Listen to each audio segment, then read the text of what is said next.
ఆదరణ కర్తవు, అనాథునిగా విడువవు, నీ తోడు నాకుండగా ఒంటరిని కానెన్నడు. నీ తోడు నాకుండగా ఒంటరిని కానెన్నడు. ఆదరణ కర్తవు, అనాథునిగా విడువవు, ఆదరణ కర్తవు, అనాథునిగా విడువవు. హల్లెలూయా. మంచిది. క్రీస్తునందు మిక్కిలి ప్రియమైన వారలారా, మరి పగటికాల సమయంలో ప్రియులు దేవదానం గారిని గూర్చి ఎరిగిన మాటలు ఇరువురు జ్ఞాపకం చేశారు. అవకాశం ఇస్తే మీలో చాలామంది ఆయన గురించి ఎరిగిన వాళ్ళు చెప్పే మాటలు ఉన్నాయి. కాకుంటే సమయం 11:10 అయ్యి ఉన్నది. దేవుని సన్నిధిలో మరి మిగిలిన కార్యక్రమం మన పెద్దలు కానీ గ్రామంలో ఉన్న కొన్ని పద్ధతులను కానీ గౌరవించి నేను కూడా సమయానికి ముగిస్తాను. చివరిలో వేరుపాల్ గారు యాంపంగు వారు కనుక ఆయన 2 మాటలు మాట్లాడతారు. ఈ సమయంలో దేవుని వాక్యంలో నుండి ఒక మాట, దేవుని వాక్యంలో నుండి ఒక మాట మనం జ్ఞాపకం చేసుకుందాం.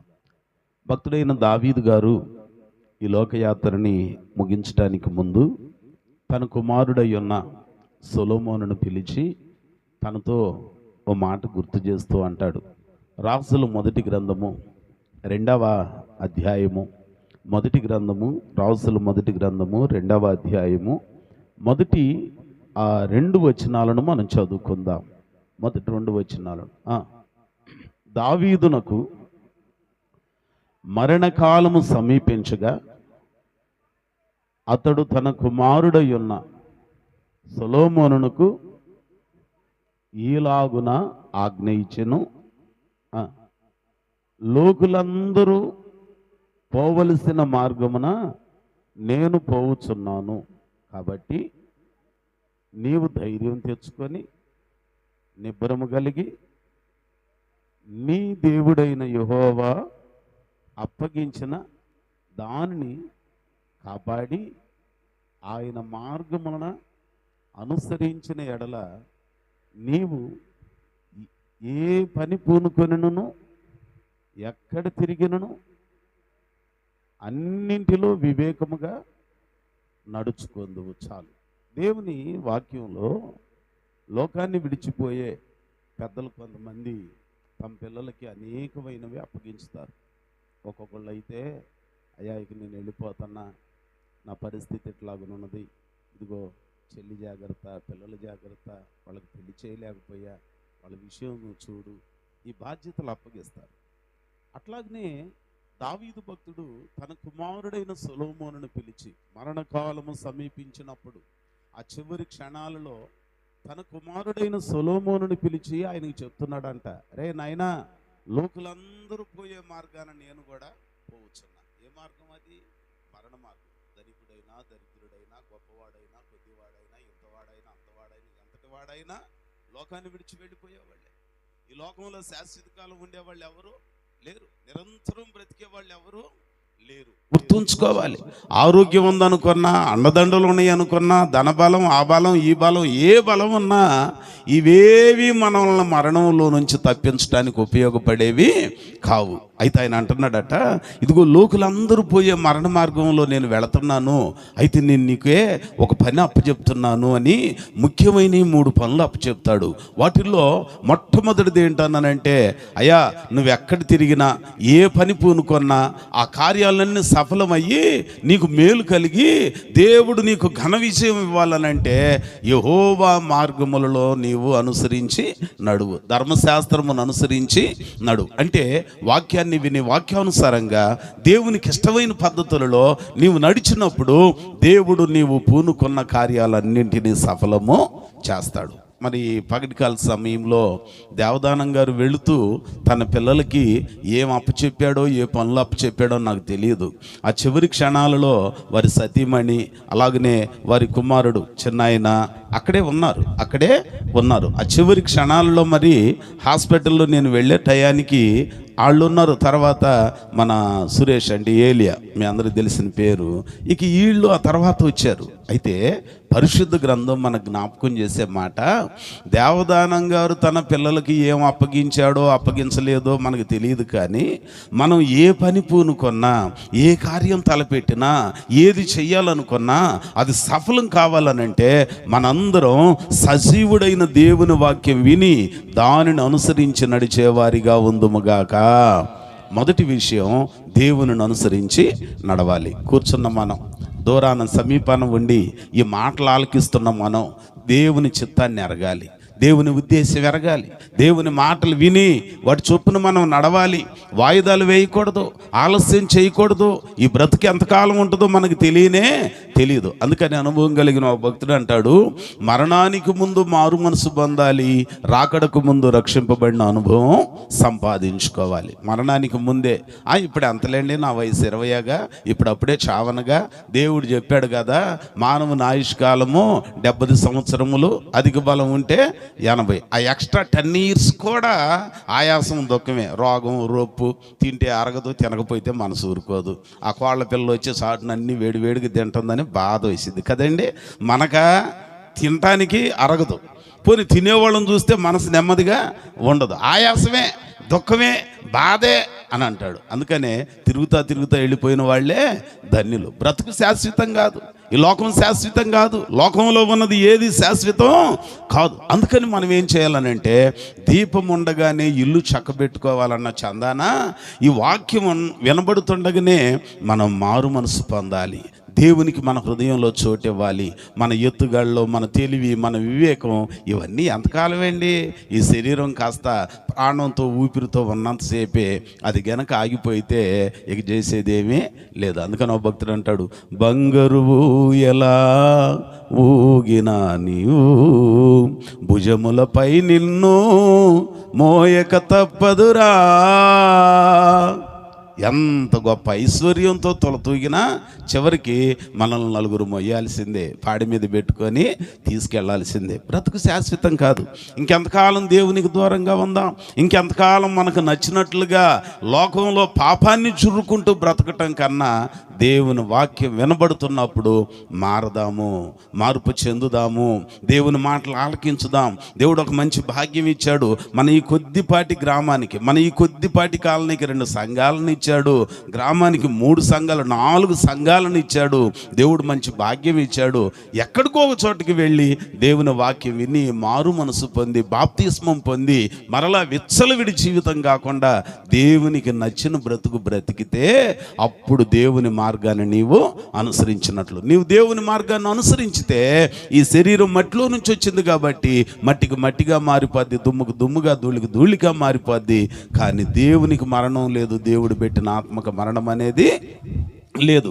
ఈ శరీరాన్ని విడిచిన తర్వాత కాల్చినా పూడ్చినా, కాల్చడానికి పూడ్చడానికి కొంతమంది శవాలు దొరకవు. For example Titanic ship accident, Titanic ship మునిగిపోయింది, చాలామంది జల సమాధి అయిపోయారు. ఎవరివి అనేక మందివి సమాధి చేయటానికి బాడీలు కూడా దొరకల. కాల్చడానికి పూడ్చడానికి దొరకకపోయినా శరీరం మంటిలో కలిసిపోద్ది, కానీ దేవునికి మరణం లేదు, దేవుడు పెట్టిన ఆత్మకు కూడా మరణం అనేది లేదు. ఈ ఆత్మ ఉంటే నిత్యము నరక పగ్గిన గుండంలో ఉండాలి, లేదా నిరంతరం పరలోక రాజ్యంలోనన్నా ఉండాలి. ఇప్పుడు పరలోక రాజ్యంలో చోటు చేసుకోవాలని అంటే నీవు దేవుని అనుసరించి నడిచేవారిగా ఉండాలి. రెండో మాట మీకు త్వరగా నేను జ్ఞాపకం చేస్తున్నా, సమయం మన యవనస్తులకు అప్పచెప్పాను. వాళ్ళు కూడా నమ్మకంగా, ఒక నమ్మకం వాళ్ళకి, పాస్టర్ గారికి టయానికి మాకు అప్పచెప్తారనే నమ్మకం ఉంది. ఆ నమ్మకాన్ని బట్టే వాళ్ళు అప్పగించారు. ఆ నమ్మకాన్ని వమ్ము చేయను. చూడండి ఇంకొక మాట, 7వ వచనంలో, ఆ 2వ అధ్యాయం 7వ వచనంలో ఒక మాట అంటాడు భక్తుడైన దావీదట. మొదటిదేమో దేవుని అనుసరించు నడువు అని అంటాడు. రెండవ మాట 7వ వచనంలో చెప్తా అంటాడు. ఏమనంటాడు? రాజుల మొదటి గ్రంథం 2వ అధ్యాయము 7వ వచనం చదువుతారా? తీసిన వాళ్ళు నేను నీ సహోదరుడైన అబ్షాలోము ముందర నుండి పారిపోగా గిలాదీయుడైన బర్జిల్లయి కుమారులు నాకు సహాయమునకు వచ్చిరి. నీవు వారి మీద దయ ఉంచి నీ బల్ల యొద్ద భోజనము చేయు వారిలో వారిని చేర్చుము. చూసారా, రాజు చెప్తున్నాడు, రే నాయనా సొలొమోనా, నా తదనంతరం నువ్వేగా చక్రవర్తివి, దేవుని ఏర్పాటు నీ పట్లేగా ఉన్నది, దేవుని ఉద్దేశం నీ పట్లేగా ఉన్నది. దేవుని చిత్తానికి తల వంచకుండా సొంత ఆలోచనతో మంది మార్గాలన్నీ వేసుకొచ్చి పదవి కోసం అబ్షాలోము పిచ్చుల వృక్షానికి ఏ అందాన్ని చూసి మురిచిపోయాడో, ఏ జుట్టులో తన అందం ఉన్నదో ఆ అందమే వాడి ప్రాణం తీసేసింది, గొంతుకు ఉరిగా మారిపోయింది కదా. నీవు దేవుని ఏర్పాటులో ఉన్నావు కదరా, అయితే నీవు నా తదనంతరం రాజు అయిన తర్వాత నేను ఓ సందర్భంలో అరణ్యానికి పారిపోయి, అరణ్యమే శరణ్యమైంది నాకు, అప్పుడు పారిపోయి అలాగును దాగి ఉంటే తిండి తెప్పలు లేని పరిస్థితులలో బర్జిల్లయ్య అని అతనే నాకు కాస్త ప్రతిరోజు భోజనం తీసుకొచ్చాడు, క్యారేజ్ తెచ్చి ఇచ్చాడ్రా. అరే నాయనా సొలొమోనా, నాకు ఉపయోగపడ్డాడు కదా, అతను రుణం తీర్చుకోకుండా నేను వెళ్ళిపోతున్నానే, ఇదిగో నీవు నా తరపున అతని రుణము తీర్చుకో అంటే కృతజ్ఞత. ఏంటిదండి అది? కృతజ్ఞత. ఈరోజు నేను మీకు ఒక మాట చెప్తా. చాలామంది చెప్పటానికి చెప్తాం కానీ ఆచరించటం చాలా తక్కువ. ఆచరించేవాడికి ఆస్తిపాస్తులు ఏమీ ఉండవు, ఆచరించేవాడికి ఏమీ ఉండవు. కృతజ్ఞత. వాస్తవంగా మీకు జ్ఞాపకం చేస్తున్నా, ఆ దేవదానం గారు మరణించే ఆ సమయం నాకు తెలియదు, కానీ నేను ఆదివారం ప్రార్థన చేసి మన పిల్లలతో చెప్పా, ఒకసారి వెళ్ళి ప్రార్థన చేసేస్తాను, నేను ఏదో ఒక పరిస్థితిని వీలు చేసుకొని నేను వెళ్ళొస్తాను. మన వాళ్ళు అన్నారు, అయ్యా గుంటూరు కదా, దూరం కదా అన్నారు. పర్వాలేదు, వెళ్ళొస్తా, బాధ్యత అది కాపరిగా నేను వెళ్ళొస్తాను అన్నా. సరే, నేను దాదాపుగా విజయవాడ బెన్ సర్కిల్ దాకా వస్తున్నా, నాకు ఫోన్ చేశారు మన పిల్లలు, బాబు చేసి, అయ్యా మీకు తెలిసిందా అన్నాడు. ఏంటన్నా? ఇట్లా దేవదానం గారు చనిపోయారని చెప్పారయ్యా. అవునా, సరే నేను మాట్లాడతానన్నా. అయితే వెంటనే నేను ముత్యాలు రావాలా, గుంటూరు వెళ్ళాలని ఆలోచన చేస్తూ మధ్యలోనికి వచ్చేసా. వెంటనే అక్కడ ఎవరున్నారని ఫోన్ చేస్తే, మన సురేష్కి చేస్తే ఫోన్ తీయలా. తర్వాత చిన్నాడికి చేశాను నేను, ఫోన్ తీశాడు. తీసి ఏడుస్తున్నాడు, నాన్న ఏమైంది అని అంటే, ఇట్లా జరిగింది. ఎవరున్నారు అక్కడ అని అంటే, అమ్మ, నేను, మిగిలిన మన బంధువులు పిల్లుట్ల ఆ ప్రాంతం నుంచి వచ్చిన వాళ్ళు ఉన్నారు అని అన్నారు. అయ్యో, మరి ఎట్లా తీసుకెళ్తావన్నా? అన్నయ్య చెప్పాను, బాబాయిని తీసుకొని అంబులెన్స్ తీసుకొని వస్తున్నారు అన్నారు. నేనేం చేశాను తెలుసా? మాట్లాడుతూనే ఒక 35 నిమిషాల్లో గుంటూరు గవర్నమెంట్ హాస్పిటల్లో చేరా. ఫోన్ మాట్లాడుతూనే వెళ్ళిపోయా. వెళ్ళి అక్కడికి వెళ్ళేసరికి పెద్దాడు సురేష్ వచ్చాడు, ఇంకా మన వాళ్ళ బంధువులు ఉన్నారు. అంబులెన్స్ అడిగితే టైం అయిపోయింది, గవర్నమెంట్ ఇవ్వటం కుదరదు, బయట వేరేది కూడా మాట్లాడారు, 10,000 చెప్పి 8,000కి అయితే పంపిస్తా ఉన్నారు. ఆ హాస్పిటల్లో మనకున్న పరిచయం దేవుని వల్ల, మన మందిరాన్ని ప్రతిష్ఠ చేసిన మా పాస్టర్ గారు, ఆ అమ్మగారు అక్కడ నర్సింగ్ సూపరింటెండెంట్గా చేసి రిటైర్డ్ అయ్యారు. ఆమెగారి తమ్ముడు ఇప్పటికీ గవర్నమెంట్ హాస్పిటల్లో ఎంప్లాయీగా ఉన్నారు, ఒక మంచి సేవకులు. వెంటనే పరిచయం ఉంది కాబట్టి వెళ్ళి మాట్లాడితే అప్పటికే సురేష్ మాట్లాడాడు. ఇక లేదనక కాదనక అంబులెన్స్ ఏర్పాటు చేశారు. బాడీ తీసుకొచ్చాం, అంబులెన్స్ బయట పెట్టారు. ఆ స్ట్రక్చర్ మీద నుంచి బాడీ పట్టడానికి సురేష్ బండిలోకి ఎక్కాడు. హాస్పిటల్లో నుంచి బాడీ తీసుకొచ్చిన ఒక ముసలాయన ఉన్నాడు, పట్టుకోవటానికి ఎవరు లేరు. వీళ్ళ బంధువుల్లో మన పిల్లట్లు అనుకుంటా, రాజుకు సంబంధించిన వాళ్ళు చేతికి ఏదో దెబ్బ తగిలిందో, ఆయన పట్టలేడు. నేను కందుల రాజు గారు అనే పాస్టర్ గారు మేము ఇద్దరం కలిసి ఆ బెడ్షీట్తో బాడీని అట్లా లేపి పెద్దాడికి అప్పచెప్తే లోపల పెట్టాడు. ఇంత అవసరమా, ఎందుకు చేయాల్సి వచ్చిందని అంటే, మాట్లాడుతూ ఒక కృతజ్ఞత.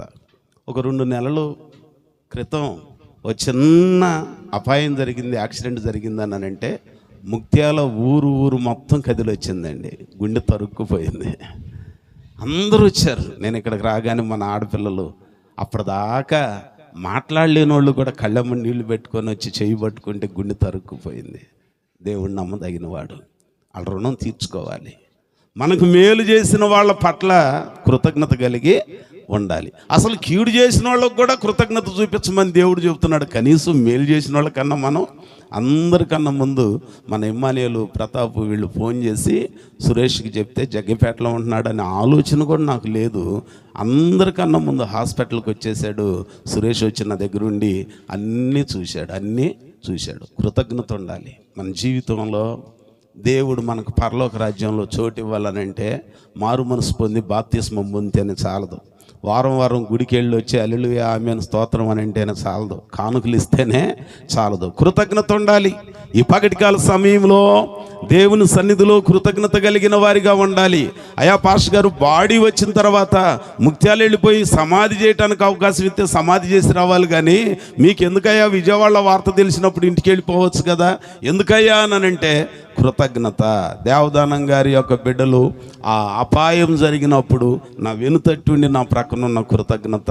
ఒక మాట మన ఇమ్మానేలు ప్రతాపు మన పిల్లలు అక్కడున్న సురేష్కి చెప్తే వచ్చిన నా వెనుతట్టున్న ఆ సంభవాలన్నీ నా జ్ఞాపకాలలో మెదులుతున్నాయి. ఓ ప్రక్కన వర్షం అయినా సరే కృతజ్ఞత గనక ఉంటే ఏదో అంటారు, ఇష్టమైతే కష్టం అనిపించదంట. అది ఎంత బరువైనా మొయ్యటానికి కష్టం అని అనిపించదు. ఇష్టం లేకపోతే పూచిక పుల్ల కూడా మహాబరువు, గడ్డి పరకు కూడా మహాబరువులాగా ఉంటుందంట. అంచేత ఈరోజు మనం గుర్తుపెట్టుకోవాల్సింది కృతజ్ఞత కలిగిన క్రైస్తవులలాగా మనము ఉండాలి. కృతజ్ఞత ఉన్నదా? దేవుడు నీకు మేలు చేసిన తర్వాత, దేవుడు నిన్ను దీవించిన తర్వాత, దేవుడు నిన్ను ఆశీర్వదించిన తర్వాత ఎదిగే కొద్దీ ఒదిగి ఉండాలి. ఎదిగే కొద్దీ కృతజ్ఞత కలిగి ఉండాలి. ఎదిగే కొద్దీ గర్వించక ఆయన బలిష్టమైన చేతి క్రింద దీన మనస్కులమై అణిగి మణిగి ఉంటే దేవుడు అలాంటి వాళ్ళకి పరలోక రాజ్యంలో చోటు ఇస్తాడు. అంతటితోనే చాలకుండా ఆయన చేసి ఇంకో గొప్ప పని ఏంటి అని అన్నానంటే, బైబిల్ గ్రంథం మనకు చెప్తున్న మాట, మన ఆత్మను నిత్య రాజ్యంలో ప్రవేశింపజేసి మనం పూనుకున్న కార్యాలన్నీ సఫలము చేస్తాడు. మరి దేవుడు ఈ కుటుంబంలో కొన్ని కార్యాలను పూనుకునేటట్లు చేశాడు. వాస్తవంగా 7వ తారీఖు వచ్చే నెల పెళ్ళి అనుకున్నారు. ఈలోగా ఈ సంఘటన జరిగింది. అయినా మిగిలిన రోజుల్లో ముందు కాలంలో ఆ కార్యక్రమాలను చూడటానికి పెద్దవానిగా సురేష్కి కుటుంబం పట్ల బాధ్యత ఉండాలి. అలాగనే నిన్న మొన్నటి వరకు లేదా సహజంగా బిడ్డలమైన మనం చిన్న పిల్లలుగా ఉన్నప్పుడు తల్లి తండ్రి మనల్ని ఎత్తుకొని పెంచి పెద్ద చేసి అన్ని విషయాలలో అండగా ఉంటారు. కానీ వాళ్ళకు వృద్ధాప్యం వచ్చినప్పుడు వాళ్ళని పిల్లలలాగా మనం చూస్తే అప్పుడు దేవుడు మనకు మేలు చేస్తాడు. ఈ విషయాలు మనం తప్పకుండా గుర్తు చేసుకోవాలి. అందుకని ఆయన అంటున్నాడు, ఇదిగో బర్జిల్లయి కుమారులను నువ్వు మరవవద్దు, నీ బల్ల యొద్ద రాజభోజనంతో వాళ్ళ రుణం నువ్వు తీర్చుకో అని అంటున్నాడు. వాళ్ళ రుణం నీవు తీర్చుకో అని అంటున్నాడు. కనుక ఈ పగటికాల సమయంలో నా మాటలు ముగించబోతున్నాను. 11:30 అయిపోయింది. బైబిల్ గ్రంథం మనకి చెప్పే ఒక శ్రేష్టమైన మాట, లోకులందరూ పోయే మార్గాన నేను వెళుతున్నాను, ఈ పని నువ్వు చెయ్యి, అప్పుడు నీకు దేవుడు తోడై ఉంటాడని ఆయన బాధ్యతలు అప్పగించాడు. ఆ బాధ్యతల ప్రకారం సొలొమోను గారు నడిచారు. నీవు నేను కూడా ఆ రీతిగా కృతజ్ఞత కలిగిన వారిగా దేవుని సన్నిధిలో దేవుని హత్తుకొని నడిచేవారిగా ఉంటే పరలోక రాజ్యంలో మనకు చోటు దక్కుతుంది. ఇహమందు మనం ఏ పని పూనుకున్నా దేవుడు కార్యాన్ని సఫలము చేస్తాడు. ఇంకొక మాట మీకు జ్ఞాపకం చేస్తా. మనందరికీ తెలుసండి, సహజంగా దేవదానం గారి వయసు ఆ రాయించేటప్పుడు అడిగితే 52 53 చెప్పారు. అంతేనా? ఆధార్ కార్డును బట్టి ఒరిజినల్గానా మొత్తానికి చెప్పడం అయితే అట్లాగునా చెప్పారు. ఏది ఏమైనా అయ్యో ఇంకొద్ది కాలం ఉండాలి, పిల్లలకు పెళ్లి చేస్తే ఇంకా బాగుండేది అని అనుకుంటాం. అందుకనే భక్తుడు అంటాడు, యెహోవాకు మంత్రి అయ్యుండి ఆయనకు ఆలోచన చెప్పిన వాడెవడు? ఎవరు ఆయనకు సలహాదారులు అవసరము లేదు. ఏదైనా జరిగితే ఎందుకు ఇలా జరిగిందని చెప్పి అడగటానికి మనకి ఎవ్వనికి అధికారము లేదు. ఏమి జరిగినా దేవుని చిత్తమని తల వంచటమే మన పని అట. దేవునికి స్తోత్రం. అయితే బైబిల్ గ్రంథంలో ఒక ఆమె ఉన్నదండి. ఆ లూకా సువార్తలో మనందరికీ తెలుసు 2వ అధ్యాయంలోనే 36వ వచనంలో ఏమంటాడు? ఆషేరు గోత్రికురాలును పనూయేలు కుమార్తెయునైన అన్నా అనే ఒక ఆమె ఉన్నది. ఆమె అట 2వ అధ్యాయం లూకా సువార్త 2వ అధ్యాయం మాట చదవండి, మనం ముగించుకుందాం. 36వ వచనం. మరియు ఆషేరు గోత్రికురాలును పనుయేలు కుమార్తెయునైన అన్నా అను ఒక ప్రవక్త్రి ఉండెను. ఆమె పెండ్లైనది మొదలుకొని పెనిమిటితో 7 ఏండ్లు సంసారము చేసి 84 సంవత్సరముల విధవరాలయ్యి ఉండెను. చూసారా ఎన్ని సంవత్సరాలు అటండి? ఎన్ని సంవత్సరాలు? 84 years. విధవరాలుగా 84 సంవత్సరాలు. విధవరాలుగా 5 ఏళ్ళు 10 ఏళ్ళు బ్రతకాలనంటే ఎంత ఇబ్బందులు అనుభవిస్తామో, ఎన్ని మాటలు పడాల్సి వచ్చిద్దో. కానీ ఈ అన్న అనే తల్లి 84 ఏళ్ళు ఎలాగును నువ్వు ఉండగలిగావమ్మా, వైధవ్యపు స్థితిని ఎట్లాగును అనుభవించావమ్మా అని అంటే ఎవరు నిన్ను చులకనగా చూడలేదా? ఎవరు నీ ముఖం చూసి తిట్టుకోలేదా? గబుక్కును నువ్వు బయటకు వస్తే ఎవరన్నా ఈసరించుకోలేదా, తృణీకరించలేదా అని అంటే ఆమె అంటుందంట, నన్ను ఈసరించుకోకపోగా అందరూ నా దగ్గరికి ప్రార్థన చేయించుకోవటానికి వచ్చేవాళ్ళు. ఇది ఎక్కడ సోజ్యమమ్మా? నువ్వు విధవరాలుగా నీకు అంత ప్రాధాన్యత, అంత ప్రయారిటీ ఎట్లాగ ఇచ్చారమ్మా అని అంటే, దేవుని ఆలయమును విడువక రేయంబవళ్ళు ప్రార్థనలతో ఉపవాసముతో సేవ చేయుచున్నాను గనుక దేవుడు అనేకులను నా దగ్గరికి నడిపించి నన్ను తల్లిలాగా, చెల్లిలాగా, అక్కలాగా ప్రేమించేటట్లు చేశాడు. దేవునికి స్తోత్రం. మరి ఈ రోజున మరి విడవబడిన మన దేవదానం గారి సతీమణి తల్లి కూడా దేవుని ఆలయాన్ని విడవక ఆయన సన్నిధిలో దేవుని పరిచర్యకి, ప్రార్థనకి ప్రాధాన్యతనిస్తే అలాగున ఆమెకి ఆదరణ దొరుకుతుంది. యెషయా గ్రంథం 66:13 అంటాడు, ఒకని తల్లి వానిని ఆదరించున్నట్లు నేను మిమ్మల్ని ఆదరిస్తే. ఎక్కడ ఆదరిస్తావు? యెరూషలేములోనే మీరు ఆదరించబడతారు. యెరూషలేములోనే మీరు ఆదరించబడతారు. కనుక ఈ పగటికాల సమయంలో ఈ కుటుంబానికి దేవుడిచ్చే ఒక మాట, దేవుని సన్నిధిలో నిలవండి, సంఘంలో సహవాసంలో నిలవండి. ఎన్ని పనులున్నా, ఎన్ని ఇబ్బందులున్నా, ఎన్ని కష్టాలున్నా, ఎన్ని చెడ్డ అలవాట్లు మీకున్నా దేవుని వాక్యం వింటే దేవుడు మీకు మార్పునిస్తాడు. ఆయన సన్నిధిలోనికి రండి, ఆయన సన్నిధిలో గడపండి. దేవుడు మీకు ఆదరణ ఇస్తాడు, ఓదార్పునిస్తాడు.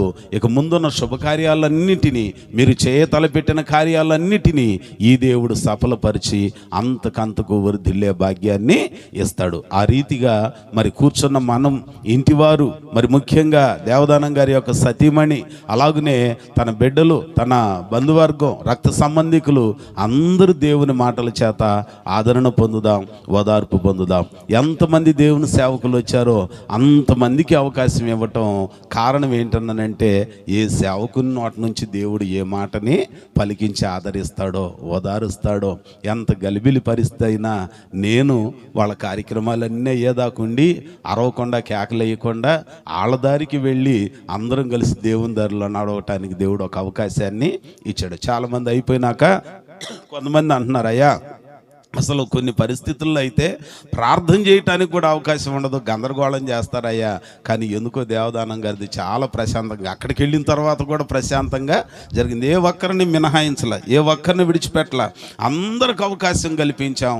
అందరూ ప్రార్థన చేశారు, దేవుడు కృప చూపించాడు, మేలు చేశాడు. కనుక ఈ మాటల చేత ఆదరణ పొందుదాం, ఓదార్పు పొందుదాం. ఆ ఇంటి పేరును బట్టి, ఆ ఇంటి పేరుతో ఉన్న సంబంధ బాంధవ్యాలను బట్టి స్నేహితులు అనేక మంది యవ్వన బిడ్డలు ఊరంతా కూడా కలిసి దేవునికి ప్రాధాన్యతనిచ్చారు, దేవుని మాటలకు ప్రాధాన్యతనిచ్చారు. ఆ రుణం, ఆ కృతజ్ఞత, ఆ రుణం తీర్చుకునే పరిస్థితులు ఎప్పుడు కూడా మనం గుర్తుపెట్టుకోవాలి. సొలొమోనుకు దావీదు భక్తుడు చెప్పినది అదే.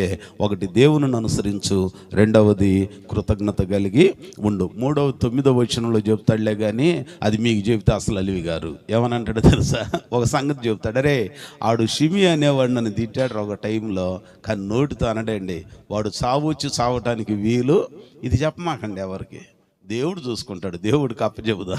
చావు వచ్చి చావటానికి అసలు మీరు రాజకీయం వాళ్ళని చూసి వీళ్ళని చూసి మొన్న ఒక ఆయన అన్నాడు, రే భార్య పిల్లలను వదిలిపెట్టి ఎందుకు పద్దా గాడి దగ్గర చేతులు కట్టుకొని తిరుగుతున్నావు, ఏం చేస్తావురా, ఏం తెస్తావురా, అమ్మ ఇళ్లలో పాసి పని చేసి నిన్ను పోషెత్తుంది, నువ్వు గన్న పిల్లల ముగ్గురు పోషెత్తుందిరా, నువ్వు మాత్రం ఆ ఇస్త్రీ బట్టలు వేసుకొని చొక్కా నలగకుండా తిరుగుతావు, బలాదురుగు తిరుగుతున్నావు, ఏంద్ర నీ సంగతి అంటే, బాబాయ్ నువ్వు అట తిడుతున్నావు కానీ ఏదో ఒక రోజు నేను కూడా నాయకుడిని అవుతా అంటున్నాడు. ఏమవుతారు నువ్వు? మంత్రి అవుతావా? కంతిరోడా మంత్రి ఎప్పుడు అవుతారు? నువ్వు పిల్లల్నే పాలించలేకపోతే రాష్ట్రాన్ని ఎక్కడ పాలిస్తావరా అయ్యా?